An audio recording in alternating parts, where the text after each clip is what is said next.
Okay po, magandang hapon po sa inyo mga kapatid at muli tayo po ngayon ay narito upang mag-aral ng salita ng Diyos sa magpapatuloy po natin upang marami natin matutunan sa Bibliang kaparaanan, especially sa panahon ngayon na talagang maraming kinakaharap natin mga problema, mga suliranin, mga pangamba na minsan ay nakapanghina.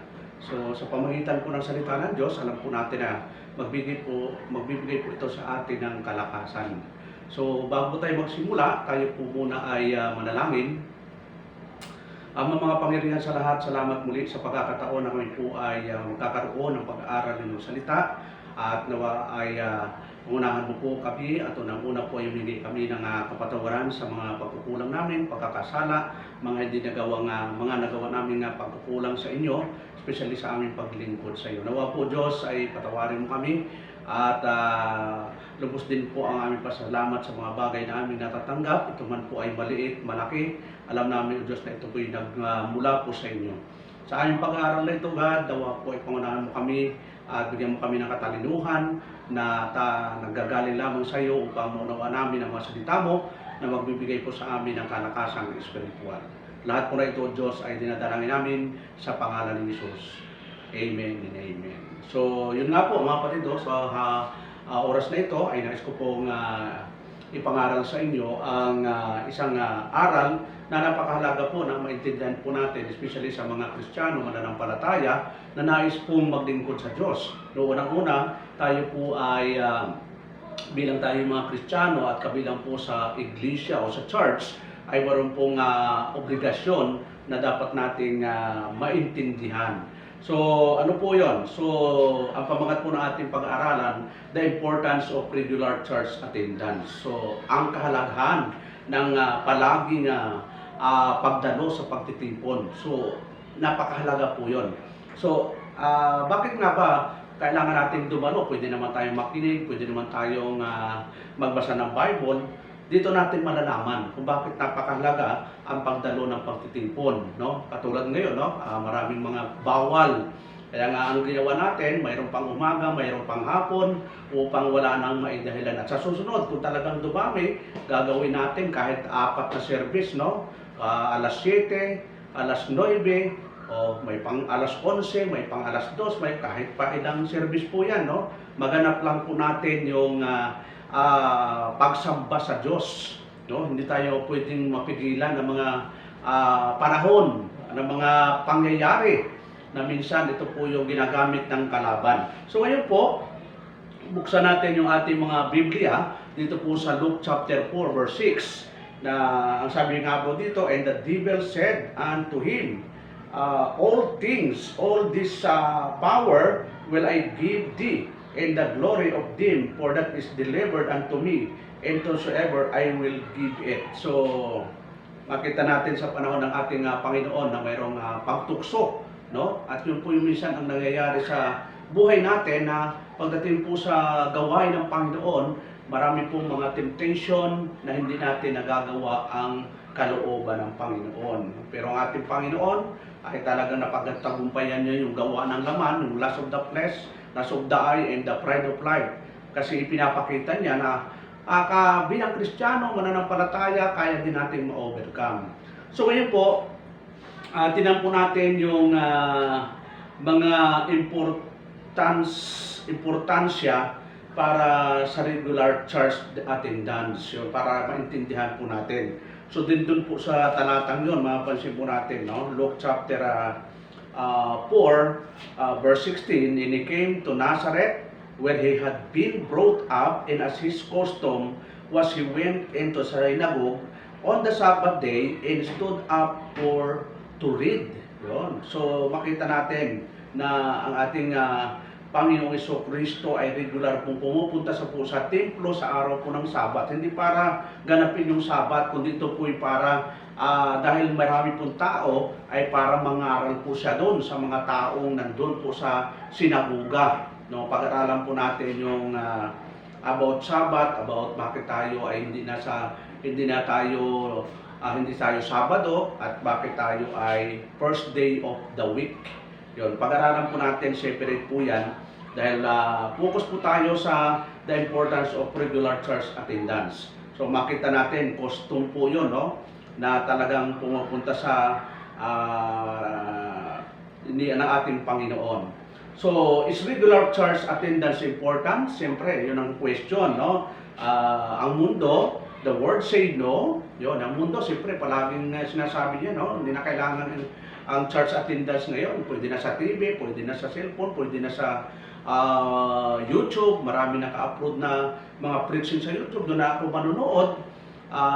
Siyempre, ang sanlibutan, unahin ko pa ba yan, ay marami akong trabaho, marami akong dapat gawin sa buhay. Yan po yung minsan ang reason, may minsan pa justify ng mga taong talagang ayaw dumalo sa pagtitipon. Marami daw silang ginagawa sa buhay. Yon, hindi na, yon. Yun ang mga reason. Siyempre, the devil say no, lalo na po ang mga masama espiritu, si Satanas, ayaw na ayaw kanyang padaluhin. Mas gusto pa niya na manatili ka sa bahay, matulog, yon, gawin mo yung makamundong bagay, yun yung gusto niya. At gawin mo yung mga masasamang mga gawa. Dahil pag masama, siyempre, kakampi mo na siya. At siyempre, the flesh say no, lalo na yung laman natin. Yung laman natin ay kontra sa mga spiritual na buhay. Kaya minsan, ang gusto natin gawin na spiritual, minsan nahahadlang ito ng ating makalaman, makamundo. Yun, kaya nga 'di ba, kung makita natin sa Roma, tingnan natin Roman chapter 8. Yun, minsan yung laman natin at yung spiritual naglalaban po yan. Kaya minsan, kailangan palakasin po natin yung spiritual para may panlaban po tayo sa makalamang bagay. Sabi po dito sa Romans chapter 8, verse 6, no? For to be carnally minded is death, but to be spiritually minded is life in peace. So, dalawa, no? Yung carnally minded, yon, is death, but to be spiritually minded is life in peace. Because the carnal mind is enmity against God, for it is not subject to the law of God, neither indeed can be. So, may makalaman, may maka-spiritual. Kaya nga dito sa Galatians chapter 5 verse 17, no? Tingnan natin yung sabi po na ating kapatid na Pablo sa mga mananampalataya sa Galatia. For the flesh lusted against the spirit. O yun, yung makalaman. Ito ay laban sa spiritual. And the spirit against the flesh. And these are contrary the one to the other. So that you cannot do the things that you would. So ito yung papatibay mga kapatid, na kapag pinag-usapan yung laman, ay siguradong hindi ito gusto na dumalo sa pagtitipon. No? Kasi nga, gusto nito yung mga makalaman talaga eh. Ano ba yung makalaman? Siyempre, diniscuss po yun ni Apostol Pablo dito po sa Galatians chapter 5 verse 19 to 21. Sabi doon, now the works of the flesh are manifest, which are this adultery. So yung gusto ng laman, adultery. Ano pa? Fornication. Ano yung gusto ng laman yun eh? Uncleanness, lasciviousness, idolatry, witchcraft, hatred, variance, imputations, wrath, strife, sedition, heresies, buying, murders, drunkenness, revelings, in just like of the which I tell you before, as I have also told you in the time past, that they which do such things shall not inherit the kingdom of God. So yun po yung mga makalamang bagay na minsan ito po yung gusto talaga ng laman na gawin. Na kapag ikaw ay Kristiyano, dapat din na natin ito ginagawa, mga kapatid. Dapat ito ay talagang, sabi nga ni Apostol Pablo, ay patayin nga ninyo ang sangkap ng inyong katawan. No? Nasa Colossus chapter 3 po yan eh. Tinan po natin yung Colossus chapter 3 verse 5. Sabi ni Apostol Pablo, mortify therefore your members which are upon the earth, fornication, uncleanness, inordinate affection, evil concupiscence, and covetousness, which is idolatry. For which all things say, the wrath of God cometh on the children of disobedience. Yun, kung pag pinairal po natin yung laman, yun, puot ng Diyos ang darating po sa atin. So, ibig sabihin, mga kapatid, kung ang tatanungin natin ay ang mundo, ay hindi ho talaga ang sagutan ay no, huwag ka nang dadalo. Kapag tinanong mo si Satanas kung dadalo pa tayo, ay sasabihin nun, huwag na. Eh kapag tinanong po natin yung laman natin, ay sigurado ang sagot no. Kasi yun nga po, yung gusto ng laman ay hindi kontra doon sa mga bagay na spiritual. So regular attendance is important for a child of grace. No? Kapag ikaw ay anak ng Diyos, kapag ikaw ay nabiyayaan ng kaligtasan, ito ay napakahalaga sa atin mga kapatid. Wala ho itong wala dapat tayong excuse pagdating po sa church attendance, no?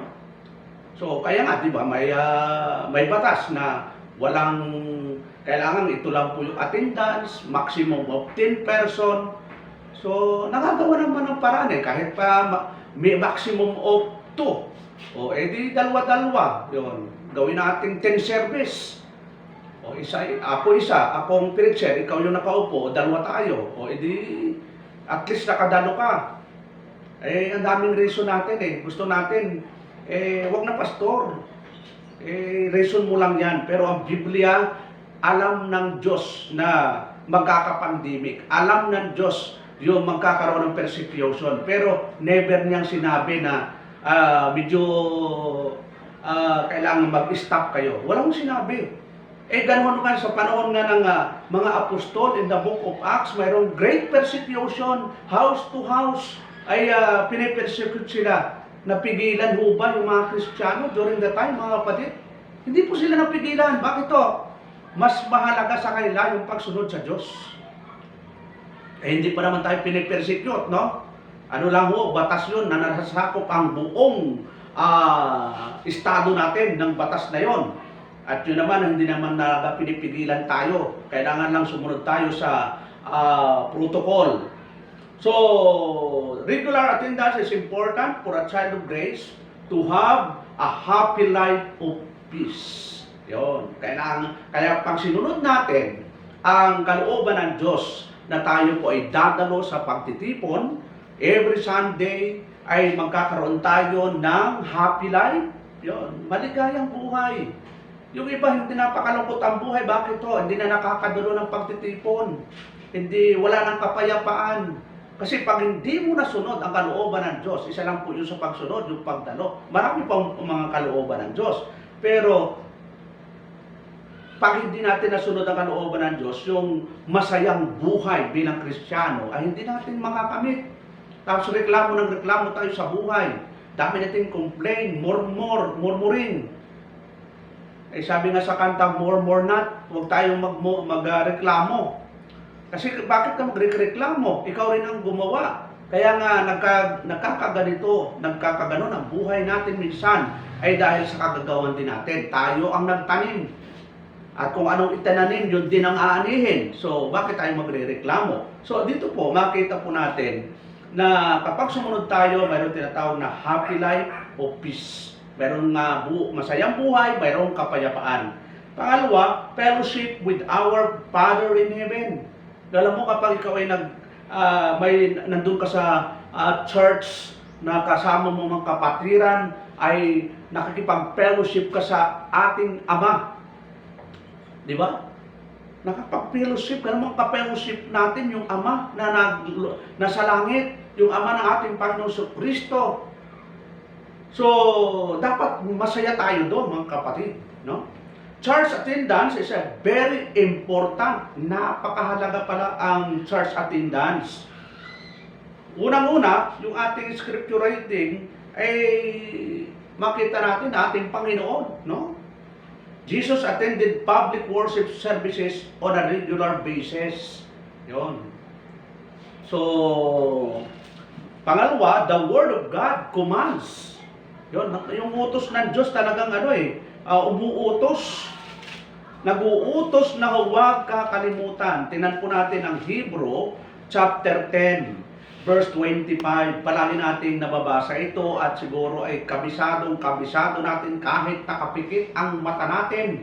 Ay alam natin yon ang talatang ito na minsan kahit alam natin, pero in action, in our lifestyle, in our temporal living, ay hindi nagpapatunay na yung natutunan natin. Ano yung sabi doon? Not forsaking the assembling of ourselves together as the manner of some is, but exhorting one another in so much that more as you see the day approaching.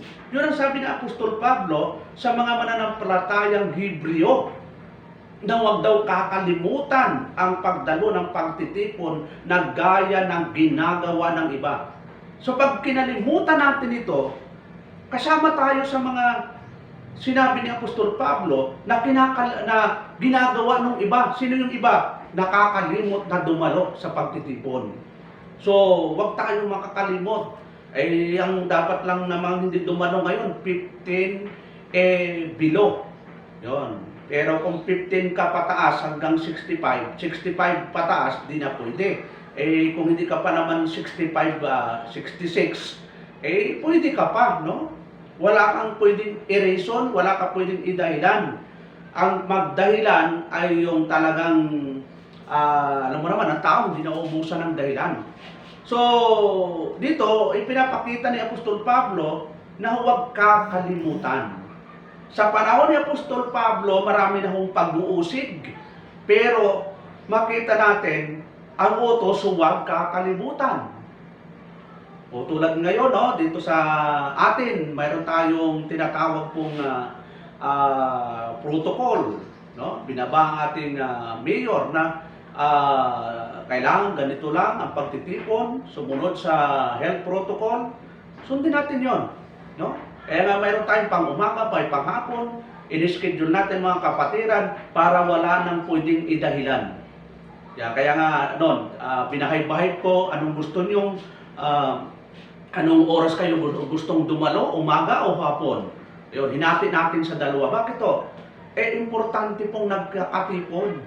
Yun, kasi kung nasa bahay ka lang at natatakot ka, mas matakot ka kapag hindi ka sumunod sa Diyos. Kasi ang Diyos po, kontrolado niya lahat. Ang Diyos po ay kaya niyang bigyan tayo ng hindi magandang sitwasyon. Kaya ng Diyos lahat ng gusto niya ayon sa kanyang sariling layunin. So ang importante lang kung ano po yung revealed will na nakasulat, sundin po natin yon, no? Hindi po natin pwedeng isa walang bahala yung mga utos ng Diyos. So the Word of God commands. So importante yon, utos ng Diyos, huwag kakalimutan ang pagdalo. So dapat, talagang dadalo po tayo mga kapatid, no? Yun. Number 3, our spiritual health requires it. Sa spiritual na kalusugan, importante yung pagdalo. At dito pa lang tayo nagkakaroon ng kalakasan, pakikinig, pag-aawitan, yun, na hindi natin nagagawa sa bahay. Kasi sa bahay, ang ginagawa natin, siyempre, yung mga secular na ginagawa natin, yun, naglilinis tayo, kung ano-ano ginagawa natin, temporal word lang po yun Hanggang dito lang sa lupa, nagpapaganda tayo ng bahay, ano mong ginagawa natin. Yun, minsan nga, hindi nauubos yung gawain natin sa bahay. Minsan nga, pagod ka na, pero hindi pa rin natatapos. Kasi wala namang katapusan ng trabaho. Ang importante doon ay yung para sa Panginoon, hindi natin nakakalimutan. Diba? Sabi nga ng Panginoon, come unto me, all you weary and heavy laden, and I will give you rest. Kasi ang tutong kapahingahan, wala sa bahay. Wala sa lugar, wala sa kundi nasa Panginoon. Ay siyempre sabi ng Panginoon, huwag kakalimutan, sundin natin yon. Kasi nga yun po ang ating pinakabahay. Kaya kung i-review nyo, yung tinatawag na church, ang church po ay siyang tinatawag pong pinakabahay spiritual natin, no? Na kailangan importante na maintindihan what is the purpose of that church. Babalikan lang po yung video. Ang pinapag-aralan kasi natin ngayon, the importance of regular church attendance. So basahin nga po natin yung Jeremiah chapter 3 verse 15, no? Tingnan natin, no? Ang sabi ng ating ng propeta Jeremiah. Jeremiah chapter 3 verse 15. Napo natin yung talata na sinasabi ni propeta Jeremiah. Sabi po doon, only and I will give you pastors according to my heart, which shall feed you with knowledge and understanding. Yun. Kapag nasa church po tayo, katulad dito, no, sinasabi na bibigyan kayo ng pastor, siyempre tumutukoy po ito sa ating Panginoong Kristo.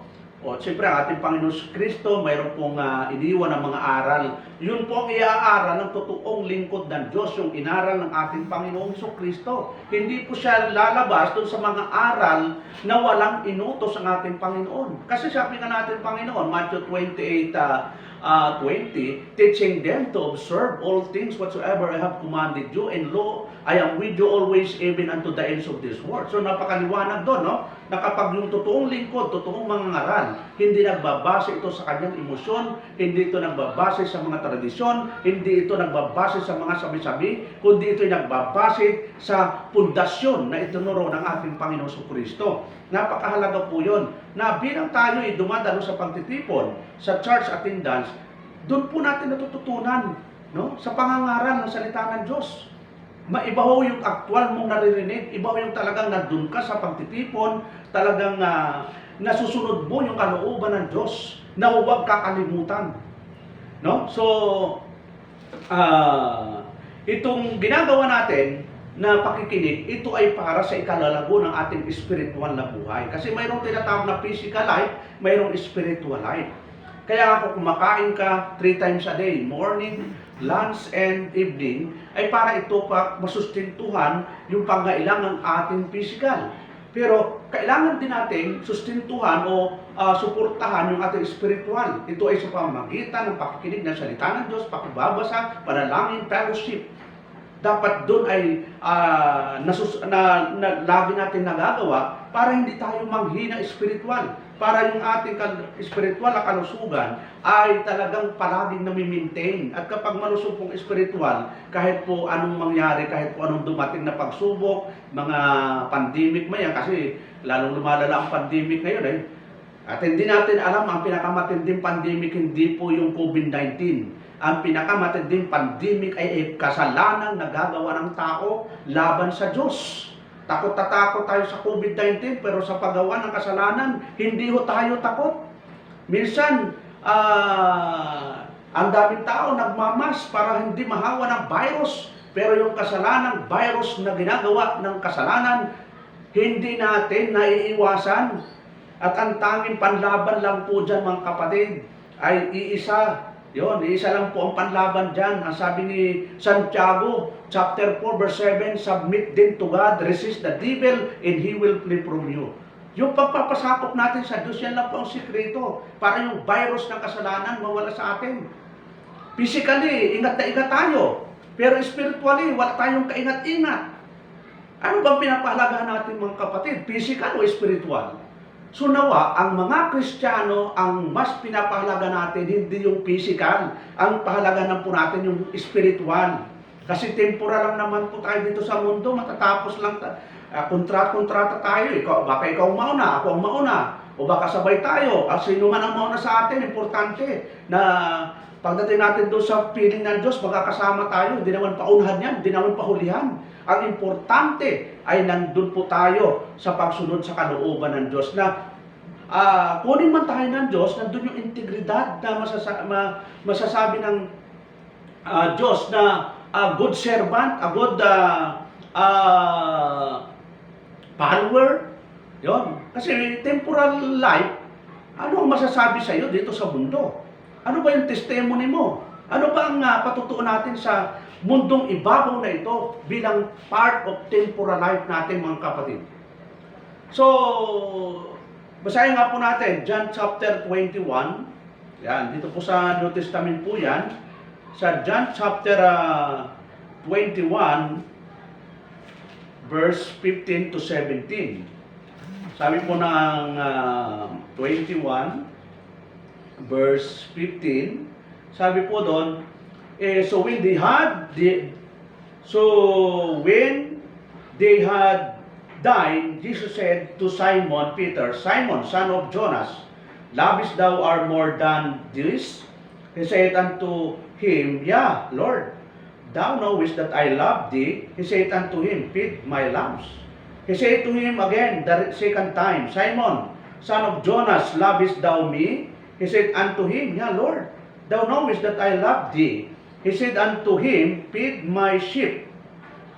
17, he said unto him the third time, Simon, son of Jonas, lovest thou me? Peter was grieved because he said unto him the third time, Lovest thou me? And he said unto him, Lord, thou knowest all things, thou knowest that I love thee. Jesus said unto him, Feed my sheep. Verily, verily, I say unto thee, when thou wast young, thou girdest thyself, and walkest whither thou wouldest. But when thou shalt be old, thou shalt stretch forth thy hand, and another shall gird thee, and carry thee whither thou wouldest not. So, makita po natin, mga kapatid, na ang Panginoon, no? Yung utos kay Apostol Pedro na feed my lambs. Yon, pakainin mo ang aking mga tupa. Feed my sheep. Feed my sheep.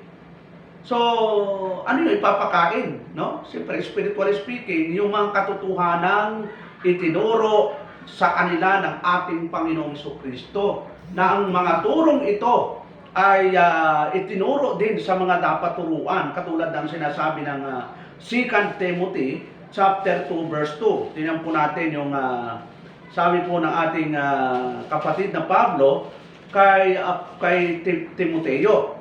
Sabi po doon sa chapter 2 verse 2, simulan natin sa verse 1, Thou therefore, my son, be strong in the grace that is in Christ Jesus, and the things that thou hast heard of me among many witnesses, the same commit thou to faithful men who shall be able to teach others also. So ito po yung sabi ng ating kapatid na Pablo, na yung aral na natutunan nila sa ating Panginoon, ituturo din nila sa mga faithful men.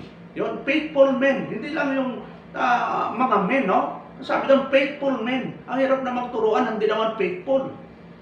Faithful men who shall be able to teach others also. Kaya mahirap pong ipagkatiwala po yung katotohanan sa mga hindi faithful. Nasasayang lang po mga kapatid na dapat yung iba ay tagapagturo na, nagagamit na, pero ano ba yung estado natin ngayon? Ano ba yung kalagayan natin ngayon? Ilang taon ka na sa paglilingkod at kailangan mo pang turuan ulit ng mga basic doctrines. Kailangan kung nawa, tayo po ay maging kagamit-gapit na sa Panginoon. So, sunod,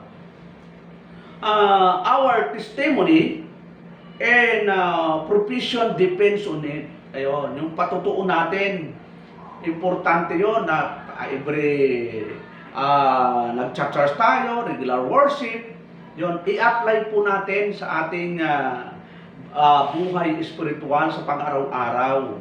Importante yon na kung ano yung natutunan natin sa church, yun, makita ng mga tao. Yun, sabi ng ating Panginoon, no? Tingnan po natin yung Matthew chapter 5, verse 16. Ano po yung sabi ng ating Panginoong Jesucristo po doon sa verse, simulan natin sa verse 13. You are the salt of the earth, but if the salt have lost its savor, wherewith shall it be salted? It is thenceforth good for nothing but to be cast out, and to be trodden under foot of men. You are the light of the world. A city that is set on hill cannot be hid. Neither do men light a candle and put it under a basel, but on a candlestick, and it giveth light unto all that are in the house. Tapos sa verse 16, let your light, yun, ito maganda po, so shine before men, that they may see your good works and glorify your Father which is in heaven. So ito po yung gusto ng Panginoon, mga kapatid. Yung tayo po ay maging good testimony, maging magandang patutuo sa mga nakapaligid sa atin. At ang sabi nga ng ating Panginoon, that they may see your good works. Hindi itinatago yung good works, hindi lang yung ikaw nakakaalam at ang Diyos. At sabi mo, pag ikang kasama mo ay ibang tao, unbeliever, ikaw rin unbeliever. Hindi makikita sa iyo yung good works. Dito sabi ng ating Panginoon, let your light so shine before men, that they may see your good works and glorify your Father which is in heaven. Minsan tayo, pagiging Kristiyano natin, parang sa church na lang eh. Kristiyano ka pag linggo, pero pag Monday to Saturday, nasaan pa yung pagiging Kristiyano? Ang battle po natin, ang labanan po natin hindi sa church, nasa labas ho. Yon, siyempre yung battle natin, tatlo po yon. The world around us, the devil against us, and the flesh within us. Pero siyempre, ibang usapan po yon. Pero yung labas ho, nagdidetermina kung ano yung sasabihin sa'yo, yun ang nakikita sa'yo. Kung sinasabi nilang ganun ka talaga. Yun, hindi mo pwedeng i-justify na ganun. Hindi ho. I-check po natin, i-examine po natin yung ating pananampalataya, examine po natin yung sarili natin kung talagang totoo po tayo yung sumusunod sa Diyos. Hindi ho pwedeng tayo po ay parang nagpapalusot pa, ay alam na natin tayo ay nagkamali. Magkaroon po tayo ng humility, huwag tayong kagaya ni Adan, kagaya ni Cain, na palusot, no? Nagpapalusot eh, no? Kapag alam mong mali, be humble in the sight of God, at manalangin ka, na katulad ng sinasabi ng ating Panginoon sa bayang Israel. Ano po yung sabi ng ating Panginoon sa 2 Chronicle chapter 7 verse 14, no? Ito lang po eh. Kaya natin binabasa ito ay sinasabi ng Panginoon sa bayan Israel. Ito rin pwede natin gawin. Tingnan po natin, sabi ng Panginoon sa bayan Israel, if my people, siyempre ito yung chosen nation. Kasi isa lang naman bansa ang pinili ng Diyos, no? O kung bakit sila ay pinili, dahil gusto ng Diyos. Hindi sila pinili dahil marami, dahil mayaman. Pinili sila ng Diyos dahil gusto ng Diyos. Yan tinatawag na sovereignty of God in election. There are three kinds of election: the national election, soteriological election, and the so-called vocational election. So, yung election yun, yung tatlong klaseng election, it is the works of God. Yun, hindi walang condition po yun. Kaya pinili ng Diyos yung bayan Israel dahil gusto po ng Diyos. At sabi ng Panginoon, dahil sila po ay nandun sa pagkakasala, sabi po ng ating Panginoon, if my people which are called by my name shall humble themselves and pray and seek my face and turn from their wicked ways, then will I hear from heaven and will forgive their sins and will heal their land. Yun po sabi ng Panginoon eh. Humble themselves, yun ang number one. Kasi ang marami ang Kristiyano, tataas pa rin ang pride. Hindi pa rin naaalis yung pride niya. Minsan ang kalaban po natin, hindi ho ang tao, hindi ho ang sino man. Minsan ang kalaban po talaga natin yung sarili. Hindi pa natatanggal yung tatlong parte na kalaban natin, the lust of the eye, the lust of the flesh, and the pride of life. Nasa iyo yan, pero kaya mo ma-overcome yan. Anong gagawin mo? Sabi doon, humble. Doon. Sinabi rin po yan ni Peter, no? Ang daming mga talata nagsasabi na humble. Magpakumbaba. Kailangan natin ng humility. Tingnan natin yung chapter 5, verse 6. Sabi ni Apostol Peter, humble yourself therefore under the mighty hand of God, that He may exalt you in due time. Yun. Magpakumbaba, humility. Pag alam mong nagkamali, nagkasala, aminin. Magpakumbaba sa Diyos, humingi ng tawad, umiyak ka sa Lord, yun, pray ka. Katulad ng sinasabi ng Panginoon, sabi niya sa 2 Chronicle chapter 7 verse 14, if my people which are called by my name shall humble themselves and pray and seek my face and turn from their wicked ways, then I will hear from heaven and will forgive their sin and will heal their land. Yun. Napaka-simple. Kapag inalis lang natin yung pride, napakadaling gawin ito mga kapatid eh.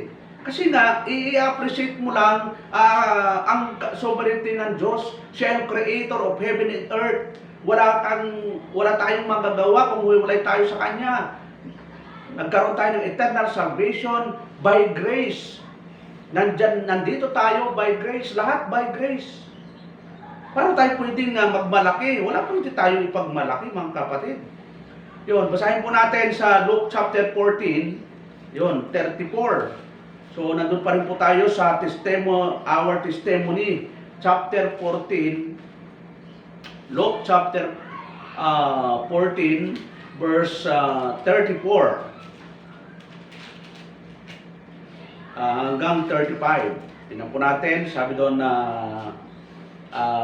salt is good, but if the salt have lost its savor, wherewith shall it be seasoned? It is neither fit for the hand, nor yet for the dunghill, but men cast it out. He that had ears to hear, let him hear. Ayun. Siyempre, ang tinutukoy dito, let him hear, yung mga born again, yung mga nabuhay na espiritual. Sapagkat tayo naniniwala, mga kapatid, na hanggat ang tao hindi po regenerated o born again, hindi ho siya wala siyang kakayanang makarinig ng salita ng Diyos. Sa kanya po ito kahangalan. Yung sinasabi ni Apostol Pablo sa 1 Corinthians chapter 2. Tingnan po natin, no? Para hindi tayo magkamali, para yung mga hindi born again, wala po silang kakayanan, no? Parang patay lang po yan, mga kapatid, no? Yung patay, kahit anong salita mo, hindi magre-response yan. At walang kakayanang makinig. Hindi ka nga mapakinggan kasi nga patay eh. May patay mo bang kayang makinig? Wala ho, no? Ganun din sa spiritual. Kaya nga sabi ni Apostol Pablo, but the natural man receive not the things of the Spirit of God, for they are foolishness unto him, neither can he know them, because they are spiritually discerned. So wala pong kakayanan. So ibig sabihin lang doon, mga kapatid, sa ating binasa, na talagang bilang Kristiyano, para tayong asin, no? Kailangang may lasa. Hindi pwede yung asin, pag nilagay mo, wala pa ring lasa. Anong klaseng asin yun, no? So, kailangan, magpakaasin po tayo. Yun. Na kapag nakahalubilo natin yung ibang tao, nabiblis po sa atin. Hindi yung pag nakahalubili tayo, namumuhay sa atin, o kung ano-anong sinasabi sa atin. So baka naman hindi na tayo asin. Yun, baka natunaw na wala na yung pagiging asin po natin. O yung pagiging, yung magandang patutuo. Yung patutuo, importante yan eh. Kaya nga sa stewardship, 4 yun, di ba? Stewards of time, stewards of talent, stewards of testimony, stewards of treasure. O, katiwala tayo ng Diyos ng oras. Katiwala tayo ng Diyos ng talento natin. Katiwala tayo ng Diyos ng patutuo natin, testimony. Katiwala din tayo ng Diyos ng mga kayamanan. Yun. Hindi natin pag-aari ng kayamanan. Walang taong pwedeng mag-angkin. Ang mundo ay sa Diyos. Ang lahat ng nasa mundo ay sa Diyos. Paano mo aangkinin yan? Paano natin aangkinin? Katiwala lang po tayo. Yung iba parang ang Pacific Ocean ay sa akin. Ang buong karagatan ay sa akin. Abay, aangkinin mo, hindi mo, sa Diyos po yan. Ipinagkatiwala lang po sa tao para i-manage ng tama. So, panghuli, our children of the faith of our day need to proper example. Yun. Dapat may good, proper example po tayo. Kapatid, tinan po natin, Titus. Siyempre, sulat din po ito ng ating kapatid na Pablo kay Tito na mga ngaral din po, no? Titus chapter 1 verse 7. Ano po yung sabi ng ating kapatid na Pablo?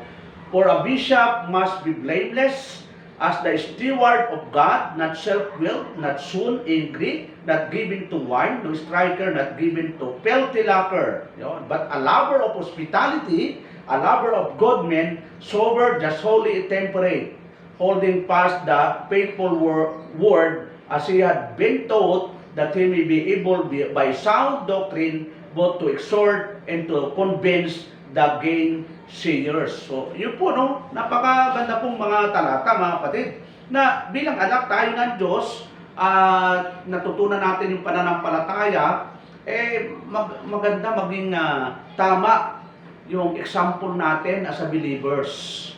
hindi lang natin natutunan yung aral, kundi yung practical living o in practice, dapat ay makita rin po sa atin mga kapatid. Kaya, importante yung church attendance. Kasi, katulad nga sinasabi dito, bago tayo magtapos, ito po yung ating huling talata na ating babasahin sa Ephesians. So, ang reason kaya ibinigay po yung tinatawag na mga ngaral o mga yung ministry, ano po yung sabi doon? And gave some apostles, some prophets, some evangelists, some pastors and teachers for the perfecting of the saints, for the work of the ministry, for the edifying of the body of Christ, till we all come in the unity of the faith and of the knowledge of the Son of God, unto a perfect man, unto the measure of the stature of the fullness of Christ. So, nangyayari lang po yan pag nasa church po tayo, mga kapatid. Kapag talagang yung attendance po natin, every Sunday, yun, okay lang po yun. Dahil yung mga hindi naman talaga wala akong face-to-face, at talagang wala akong space, nag-online sila, nagsusum. So, kung nagsusum mo tayo, yun, nasa bahay ka nga lang, absent ka pa. Yun. Kala mo, nandun ka lang sa bahay. Pipindutin mo lang yung Google Meet na yung link. Ayaw mo pang pindutin. Anong mangyayari? So, kailangan ho tayo ay lumago sa spiritual. So, yun lang po mga kapatid sa hapon ito. Tawa po ay nadagdagan po ang ating kaalaman. Yung ating pinag-aralan na the importance of regular church attendance. So, abangan po nyo ang ating mga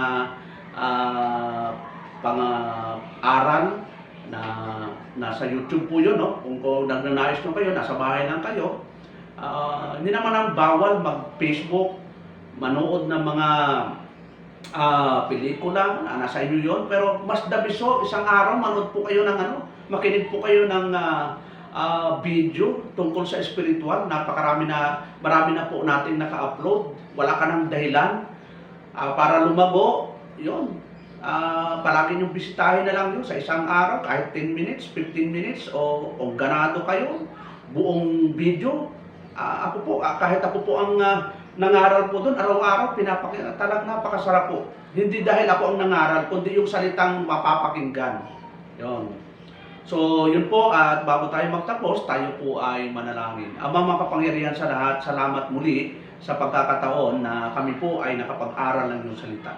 Nawa po ay pangunahan mo po ang bawat isa po sa amin na itong mga salitang ito, itong mga aral na ito, ay magkaroon po sa amin ng encouragement na magpatuloy na lumago at anong po ang mga sitwasyon ay hindi dapat kami mahadlangan, lalo na po sa pagdalo ng pagtitipon. Salamat Ama, at lahat po na ito ay dinadalangin namin sa pangalan ni Jesus. Amen and Amen.